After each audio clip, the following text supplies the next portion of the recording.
राम राम दोस्तों, ज्योतिष के इस विशेष कार्यक्रम में आपका फिर से स्वागत है।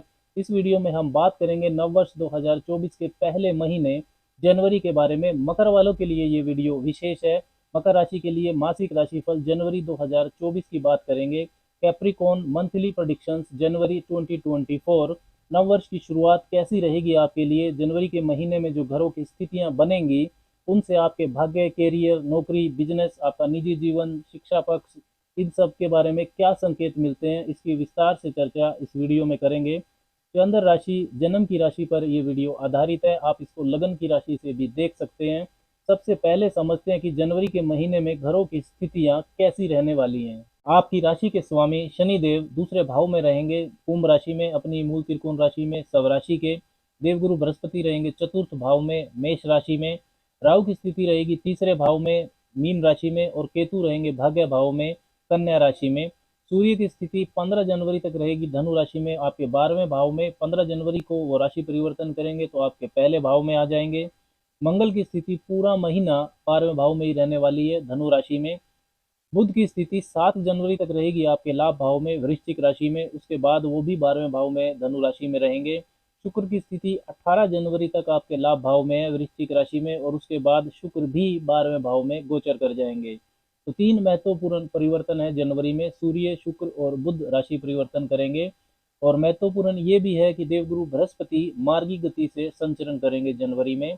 अब बात करते हैं परिणाम की, कि इन ग्रहों की स्थितियों से क्या संकेत मिलते हैं। तो सबसे पहले बात करते हैं स्वास्थ्य की। पहला भाव और पहले भाव का स्वामी, इसकी महत्वपूर्ण जानकारी देते हैं। तो पहले भाव के स्वामी शनि सब राशि के हैं, मजबूत हैं, तो स्वास्थ्य की स्थिति अच्छी रहेगी। 15 जनवरी के बाद अष्टम भाव के स्वामी सूर्य पहले भाव में आ जाएंगे, और मंगल, बुध और शुक्र 12वें भाव में रहेंगे। तो 15 जनवरी के बाद आपको ध्यान रखने की जरूरत है। पेट का, खाने पीने का, इनका आपको ध्यान रखना है। स्किन एलर्जी किसी तरह की या डायबिटीज जैसी समस्याएं यदि पहले से हैं आपको, तो आपको विशेष सावधानी रखनी होगी। भाग्य पक्ष की बात करें तो भाग्य पक्ष नवम भाव से देखा जाता है। नवम भाव के अंदर आपके केतु गोचर कर रहे हैं। नवम भाव के स्वामी बुध 7 जनवरी तक अच्छी स्थिति में है, ठीक ठाक स्थिति में, लाभ भाव में, वृश्चिक राशि में।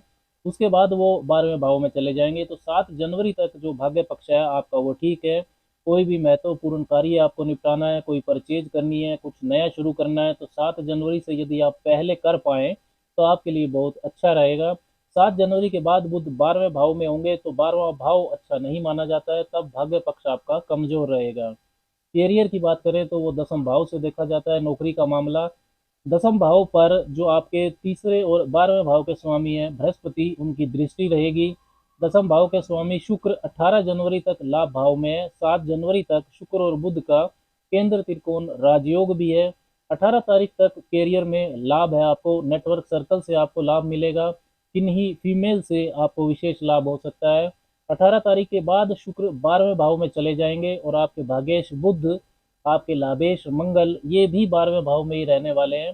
तो विदेशी कार्यों में, इंपोर्ट एक्सपोर्ट के कार्यों में एक्स्ट्रा एफर्ट के बाद आपको लाभ मिल सकता है। इसके अलावा जो कैरियर का मामला है वो आपका संघर्षमय रहेगा जनवरी के महीने में। प्रोक्रास्टिनेशन, आज का काम कल पर टालना, इस तरह की स्थिति बनेगी। राहु आपके तीसरे भाव में है, तो नौकरी व्यवसाय में यदि कोई महत्वपूर्ण विस्तार या बदलाव आप करना चाहते हैं, इस तरह की प्रेरणा राहु आपको दे सकता है। राहु का गोचर तीसरे भाव में साहस पराक्रम को तो बढ़ाता ही है, लेकिन ये बदलाव और विस्तार यदि आप कोई करना चाहते हैं कैरियर में, तो 18 तारीख से पहले कर लेंगे तो आपके लिए अच्छा रहेगा। बिजनेस व्यापार की बात करें तो उसे 7वें भाव से देखा जाता है। 7वें भाव पर 12वें भाव में मंगल गोचर कर रहे हैं, उनकी 8वीं दृष्टि आएगी 7वें भाव पर। और 15 तारीख के बाद सूर्य की भी 7वीं दृष्टि रहेगी। व्यापार कारक बुध 7 तारीख के बाद 12वें भाव में रहेंगे, तो व्यापार में स्थिति बहुत अच्छी नहीं है। 7 तारीख तक आपको लाभ हो सकता है जनवरी में। इनकम से ज़्यादा उसके बाद खर्चा हो सकता है। 7 तारीख के बाद पार्टनरशिप में आपके विवाद हो सकते हैं। 18 तारीख तक शुक्र ठीक ठाक स्थिति में है, लाभ भाव में रहेंगे। शुक्र की जो सबग्रही दृष्टि है वो आपके पंचम भाव लक्ष्मी स्थान पर आएगी। तो education field, medical field, art and creativity, fashion, glamour, luxury items का काम, हॉस्पिटैलिटी का सेक्टर, इनसे जुड़े हुए जो मकर वाले हैं उनको लाभ हो सकता है। उनके लिए समय 18 तारीख तक अच्छा रहेगा। जनवरी के महीने में आपके चतुर्थ भाव और 12वें भाव के बीच राशि परिवर्तन योग रहेगा। मंगल और गुरु के बीच। चौथे भाव के स्वामी होकर मंगल 12वें भाव में है और 12वें भाव के स्वामी होकर बृहस्पति चतुर्थ भाव में है। प्रॉपर्टी, वाहन खरीदने में, लग्जरी आइटम खरीदने में जनवरी में आपका धन खर्च हो सकता है, लेकिन इससे कर्ज ना बढ़े, इस चीज का आपको ध्यान रखना है। मंगल की 7वीं दृष्टि कर्ज भाव छठे भाव पर रहेगी। नया घर लेने का मजबूत योग है जनवरी के महीने में। आपकी कम्युनिकेशन स्किल्स प्रभावशाली रहेंगी। मंगल की जो चौथी दृष्टि है वो आपके तीसरे भाव पर रहेगी, लेकिन छोटे भाई बहनों से संबंध आपके खराब हो सकते हैं, इस चीज का आपको ध्यान रखना है। इनकम से ज्यादा खर्चा होना, इस तरीके की ओवरऑल स्थिति जनवरी के महीने में रहेगी। आर्थिक पक्ष को लेकर आपको सावधानी रखनी है। वैवाहिक जीवन की बात करें तो 7वां भाव होता है वैवाहिक जीवन का। चंद्रमा आपके 7वें भाव के स्वामी बनते हैं, तो पार्टनर आपका मूडी स्वभाव का ज्यादातर देखा जाता है, लेकिन मंगल की 8वीं नीच दृष्टि सप्तम भाव पर रहेगी जनवरी के महीने में। मंगल 12वें भाव में गोचर कर रहे हैं। 15 जनवरी के बाद सूर्य पहले भाव में आएंगे तो उनकी भी 7वीं दृष्टि सप्तम भाव पर रहेगी। तो ईगो क्लैशेज हो सकते हैं जनवरी के महीने में। फिजूल के वाद विवाद ज्यादा होंगे जनवरी में, तो संयम आपको रखना होगा। शिक्षा पक्ष की बात करें कि छात्रों के लिए जनवरी का महीना कैसा रहेगा, तो इसे पंचम भाव से देखा जाता है। पंचम भाव के स्वामी शुक्र 18 तारीख तक आपके लाभ भाव में है, उनकी 7वीं दृष्टि वापिस पंचम भाव पर आएगी। तो भाव का स्वामी यदि भाव को देखता है तो उसे मजबूती मिलती है। तो 18 तारीख तक शिक्षा पक्ष अच्छा है, कंसंट्रेशन अच्छी रहेगी आपकी। 18 से पहले यदि आपका कोई एग्जाम है, कोई आपको एडमिशन लेना है तो शुभता मिलेगी। 18 तारीख के बाद शुक्र 12वें भाव में जाएंगे, तब आपका जो फोकस है वो डाइवर्ट होगा, कंसंट्रेशन कम बनेगी। लव रिलेशंस की बात करें तो उसे भी पंचम भाव से ही देखा जाता है, तो वो भी 18 तारीख तक शुभ है। 18 तारीख के बाद आपके मतभेद हो सकते हैं। फॉरेन सेटलमेंट के लिए देखें, फॉरेन ट्रैवल कैसा रहेगा जनवरी के महीने में, तो ये महीना काफ़ी शुभ है। बुध आपके भाग्येश 7 तारीख के बाद 12वें भाव में रहेंगे, और मंगल जो कि लाभेश हैं, शुक्र, ये सब भी 12वें भाव पर इनका काफ़ी प्रभाव रहेगा।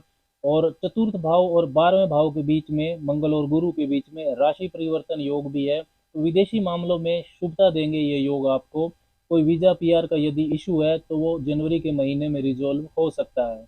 अब बात करते हैं विशेष उपायों की कि जनवरी के महीने में आपको क्या विशेष उपाय करने चाहिए। मंगलवार और शनिवार को आपको सुंदरकांड का पाठ करना चाहिए।